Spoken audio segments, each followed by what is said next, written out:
చాలామంది చదువుకునే పిల్లలైతే ఈ మధ్య కాలంలో ఆత్మహత్య చేసుకునే ఇన్సిడెంట్స్ అయితే చాలా అంటే చాలా పెరిగిపోయాయి. ఎందుకంటే చదువు ఆహ్, అంత స్ట్రెస్ ఇస్తుంది అనే దానికి ఎగ్జాంపులే ఇట్లాంటి ఇన్సిడెంట్స్ అనుకోవచ్చు. కానీ రోజు ఇట్లాంటి వార్తలు విన్నా సరే మరి పిల్లలు ఎట్లా ఉన్నారు? ఏంటి మరి తల్లిదండ్రులు అడగట్లేదా? లేకపోతే కాలేజ్‌కెళ్తుంటే కాలేజ్ యాజమాన్యం అడగట్లేదా?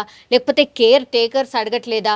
వాళ్ళ రిలేటివ్స్‌లో ఉన్నటువంటి పర్సన్స్ ఎవరైతే చాలా క్లోజ్‌గా ఉంటారో ప్రతి మనిషికి ఎవరో ఒకళ్ళు క్లోజ్‌గా ఉంటారు కదా! వాళ్ళకి కూడా చెప్పలేని పరిస్థితుల్లో ఎందుకు వెళ్ళిపోతున్నారు? ఇంత మానసిక క్షోభకు గురై చాలామంది టీనేజర్సే ఆత్మహత్య చేసుకుంటున్న పరిస్థితి అయితే కనిపిస్తోంది.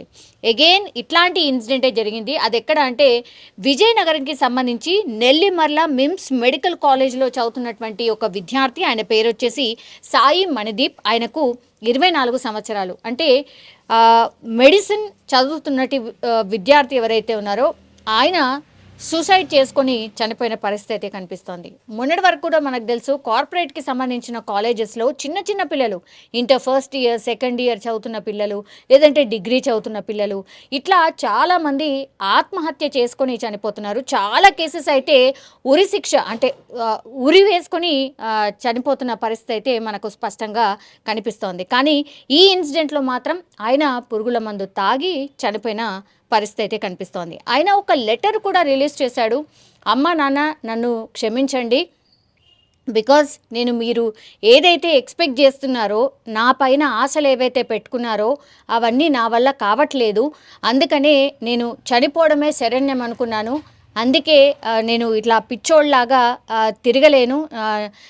నాకసలు ఆలోచిస్తుంటే అసలు నేను good for nothing or eligible for nothing అనిపిస్తుంది. అందుకే నేను సూసైడ్ చేసుకొని చనిపోతున్నాను అంటూ ఈయన లెటర్ రాసి చనిపోయిన పరిస్థితి అయితే కనిపిస్తోంది. ఈయన ఏం అంటే టీనేజ్ అంటే నిజంగానే ఈయన కూడా 24 అంటే టీనేజే. అంటే ఏమీ అర్థం కాని పరిస్థితుల్లో ఆయన ఈ డిసిషన్ తీసుకున్నాడు అనుకోవచ్చు. కానీ మెడిసిన్ ఇది ఎంత హార్డ్ ఉంటుందో మనందరికీ తెలుసు. చాలా ఆహ్, అంటే కొన్ని ఇయర్స్ పాటు చదివితే కానీ మెడిసిన్‌లో సీట్ కొట్టలేరు. మెడిసిన్‌లో సీట్ కొట్టాలన్నా చాలా చాలా కష్టం. చదవాలన్నా చాలా చాలా కష్టం. వాళ్ళకి ఎగ్జామ్స్ ఉంటూనే ఉంటాయి. అంటే స్పెషలైజేషన్ కావచ్చు, పీజీ కావచ్చు ఇట్లా అంటే కంటిన్యూషన్ స్టడీ ప్రాసెస్ అనమాట. ఆయన మెడిసిన్‌ని నేను అంటే మెడికల్ విద్యార్థిగానే ఎంబీబీఎస్‌లని నేను చదవలేకపోతున్నాను. నేను మీ యాంబిషన్‌ని పేరెంట్స్ అనుకున్న విధంగా నేను చదవలేకపోతున్నాను. కాబట్టే నా వల్ల ఈ స్ట్రెస్‌ని తట్టుకోవడం నా వల్ల కాదు అంటూ ఆయన సూసైడ్ చేసుకున్న పరిస్థితి. స్పష్టంగా ఆయన చెప్తున్నాడు. మీరు నా మీద ఏదైతే ఆశ పెట్టుకున్నారో నా వల్ల కావట్లేదు. అందుకనే నేనిది తీసుకోలేకపోతున్నాను. అందుకే ఇంకా ఆత్మహత్యనే శరణ్యం అనుకునే నేనింకా చనిపోతున్నాను అని స్పష్టంగా ఆయన ఒక లెటర్ రాశాడు తల్లిదండ్రులకి.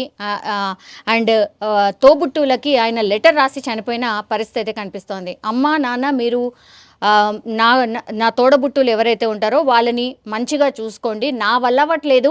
మీరేదైతే ఎక్స్‌పెక్ట్ జేషిన్రో అంటే నేను ఒక మంచి సక్సెస్‌ఫుల్ డాక్టర్‌గా కావాలని నా మీద ఏవైతే ఎక్స్‌పెక్టేషన్ పెట్టినరో అది నేను మీ కలల్ని నెరవేర్చలేకపోతున్నాను. అందుకే నేను సూసైడ్ చేసుకున్నాను అంటూ ఆయన సూసైడ్ లెటర్ రాసి చనిపోయిన పరిస్థితి అయితే కనిపిస్తోంది. ఈ ఒక్క విద్యార్థే కాదు. చాలామంది విద్యార్థులు ఈ మధ్య కాలంలో చాలా స్ట్రెస్‌లో ఉండి చనిపోతున్నారు. వాళ్ళని పట్టించుకునే నాథుడే లేడు. తల్లిదండ్రులకు చెప్పినా సరే ఒక 15 రోజులో, 20 రోజులో హోమ్ సిక్ అని ఇంటికి తీసుకెళ్ళి మళ్ళీ దిగబట్టి వెళ్తున్నారు. డబ్బులు లేదంటే పరపతి, సొసైటీలో ఒక పేరు వీటి మధ్యనే మనం తిరుగుతున్నాం. వీటి చుట్టే మనం వెంపర్లాడుతున్నాం. కానీ మన పిల్లాడు గదా! మన పిల్లాడు బాధపడుతున్నాడు గదా! అని అసలు తల్లిదండ్రులు ఆలోచనే ఆ వైపు రావట్లేదు. అందుకే ఎంత చెప్పినా తల్లిదండ్రులకు ఎంత విజ్ఞప్తి చేసినా నా వల్ల అవ్వట్లేదు అని చాలా టైమ్స్ చెప్పుంటాడు. ఆయన స్పష్టంగా చెప్తున్నాడు. నా వల్ల కావట్లేదు. అందుకే నేను చనిపోతున్నాను. అంటే వాళ్ళ తల్లిదండ్రులకు ఆయన చెప్పే ప్రయత్నం డెఫినెట్‌లీ చేసి ఉంటాడు. అయినా సరే వాళ్ళ తల్లిదండ్రులు బుజ్జోగించో, ఇంకేదో చెప్పో, ఇంకో లాలించో మీ ఫ్రెండ్స్ ఇలా ఉన్నారు చూడు, మీ ఫ్రెండ్స్ ఇలా చదువుతున్నారు చూడు, నీకు గూడా అవుతుంది. నువ్వు ఎంత పెద్ద ర్యాంకర్‌వి నువ్వు టాపర్వి కాబట్టి నీకు ఇది అసలు ఏమాత్రం కూడా ఈ స్టడీస్ నీకు చాలా తేలిక, నువ్వు కాన్సన్ట్రేట్ చేయట్లేదు అనేసి ఇట్లా మోటివేట్ చేస్తూ తల్లిదండ్రులు పిల్లల్ని మళ్ళీ అగైన్ అంటే వాళ్ళకు ఊబి, ఎవరైతే ఈ పిల్లలు చనిపోతున్నారో వాళ్ళకు ఒక రకంగా అది ఊబి అనమాట, ఊబిలోకి తోసేస్తున్నారు. సో ఇది చేయకండి దయచేసి. పిల్లలు సూసైడ్ చేసుకోవడానికి రీజన్ ఏంటంటే ఎస్పెషల్లీ కాలేజ్లో చదువుతున్నటువంటి ఎన్విరాన్మెంట్, దెన్ పోనీ కాలేజ్లో అలా ఉంది, ఇంటికి వచ్చి మన బాధలు చెప్పుకుందామంటే తల్లిదండ్రులు కూడా వినే పరిస్థితి లేదు. అందుకే రెండిటి మధ్యలో నలిగిపోయి ఇట్లా చనిపోతున్న పరిస్థితి. పోనీ ఇట్లా ఉంది సిట్యువేషన్ అంటే ఎవరైనా సరే డాక్టర్ని కన్సల్ట్ చేస్తున్నారా, మీ పిల్లల్ని తీసుకెళ్ళి చూపెడుతున్నారా? అది కూడా చేయట్లేదు. కొన్ని సందర్భాల్లో చేసినా మళ్ళీ మెడికేషనో చేసిన తర్వాత అగైన్ మళ్ళీ తీసుకెళ్ళి దిగబెడుతున్నారు. లేదంటే ఒక సంవత్సరం పోతే పోయింది అని ఏ తల్లిదండ్రులైనా అట్లా ఆలోచిస్తున్నారా? ఇట్లా ఆలోచించట్లేదు కాబట్టే పిల్లలు ఇలాంటి ఆలోచన చేస్తున్నారు, చనిపోతున్నారు. పిల్లలు చనిపోయిన తర్వాత మీరు ఏం చేస్తారు? ఆయన ఉంటేనే కదా మీ సొసైటీలో పరపతో ఇంకోటో. ఇప్పుడు మీ పేరు మీదనే ఆర్ ఆయన అనుభవిస్తున్న స్ట్రెస్నే లెటర్ రూపంలో రాసి చనిపోయిన తర్వాత సొసైటీలో మీకు ఏముంటుంది? సొసైటీలో మీ గురించి ఏమనుకుంటుంది? సో అదైనా ఆలోచించండి, అట్లయినా ఆలోచించండి. సో పిల్లల గురించి అయితే డెఫినెట్లీ తల్లిదండ్రులు, ప్రతి ఒక్క తల్లిదండ్రులు ఆలోచించాల్సిందే. మీ పిల్లడు ఒకవేళ చదవలేకపోతున్నాడు అంటే ఇయర్ వేస్ట్ అయినా సరే ఆయన ఎందులో ఇంట్రెస్ట్ ఉన్నాడో దాంట్లో వెళ్ళి చదివించే ప్రయత్నం చెయ్యండి. ఆయనకు కొంత టైం ఇవ్వండి. లేకపోతే ఇట్లాంటి కన్నీటి గాథలే చాలా వినిపిస్తున్నాయి ఈ మధ్య కాలంలో. సో తల్లిదండ్రులు అండ్ ఎవరైతే కాలేజీలో చదువుతున్నారో వాళ్ళు పిల్లల్ని కొంత పట్టించుకోవాల్సిన అవసరం ఉంది, అబ్జర్వేషన్ పెట్టాల్సిన అవసరం ఉంది.